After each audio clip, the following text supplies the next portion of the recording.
Substitution. If you're revising, you can pause the video and have a go at 5 and 6, and I'll cycle it on to the remaining questions as well.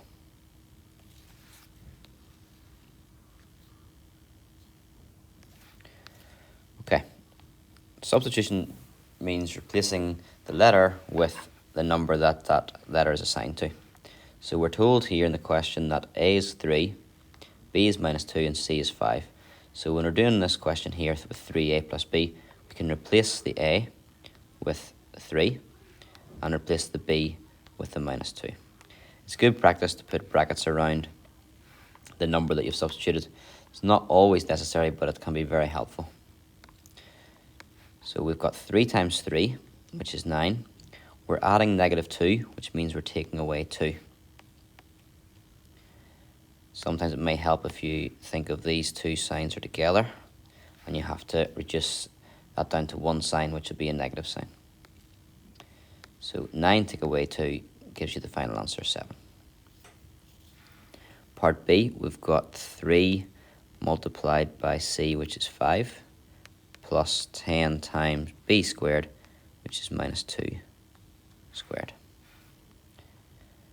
You can do this in a number of steps. I'm just going to do the in the C first, thinking of my order of operations. So I can leave my 3 and my 5 for a minute. And that's going to be 10 multiplied by -2 squared. That's -2 times -2. 2 2's are 4, and a negative times a negative is a positive. So that would be 4. And then I can do your multiplications. So 3 5's are 15 and 4 10's are 40. And we can add 40 and 15 to give 55. Part C, we've got 2A, so 2 3's. And that'll be multiplied by C, 5 minus 3B, which is 3 minus 2's. That will be divided by B, which is -2. I'm going to work with that bracket, the C minus 3B first of all, so just leave everything else. Inside the bracket you've got -3B, so -3 times -2. A negative times a negative will give us a positive, so that would be +6 divided by -2. Okay, we normally do the brackets first still, so this bracket can be worked out. This is a number 3, nothing to happen here. But this one we can work out to be 11. So it's 2 times 3 times 11. And that's divided by -2. So you can do this in 2 steps or 1 step. If you've got 11 times 3, that's 33. Times by 2 is 66. Divided by 2, back to 33 again.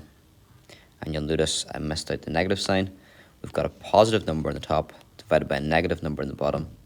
A positive divided by a negative is a negative. Number 6. A ball is kicked from a cliff top. The height h meters of the ball relative to the cliff top after t seconds is given by h equals 12t minus 5t squared. Calculate the height of the ball above the cliff top after 2 seconds. So the height of the ball above the cliff top is given by this formula h. So if we want to work out the height of the ball above the cliff top, we use that formula. The t in the formula represents the time, seconds, which in this question they tell us it's 2.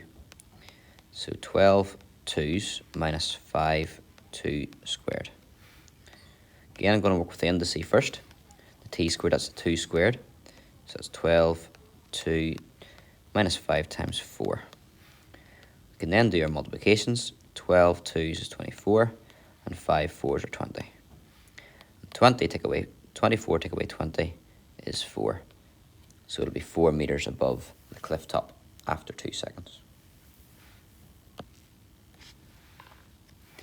Number 7.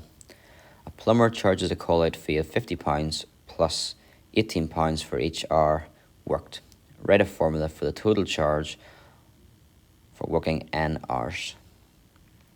So if we just think of that practically, first of all, the charge and the number of hours.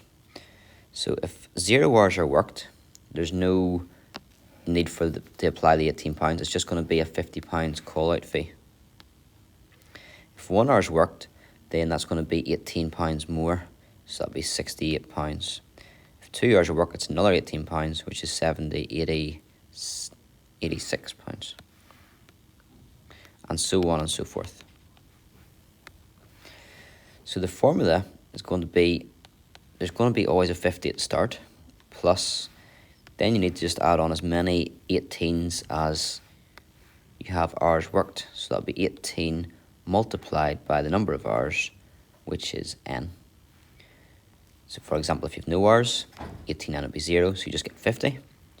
If you've worked 1 hour, that's 118, 18 plus 50 gives you 68, and so on. Part B is to use that formula to calculate the total charge for a 6-hour job. 6-hour job means that the n is 6. So 18 times 6 plus 50. And that gives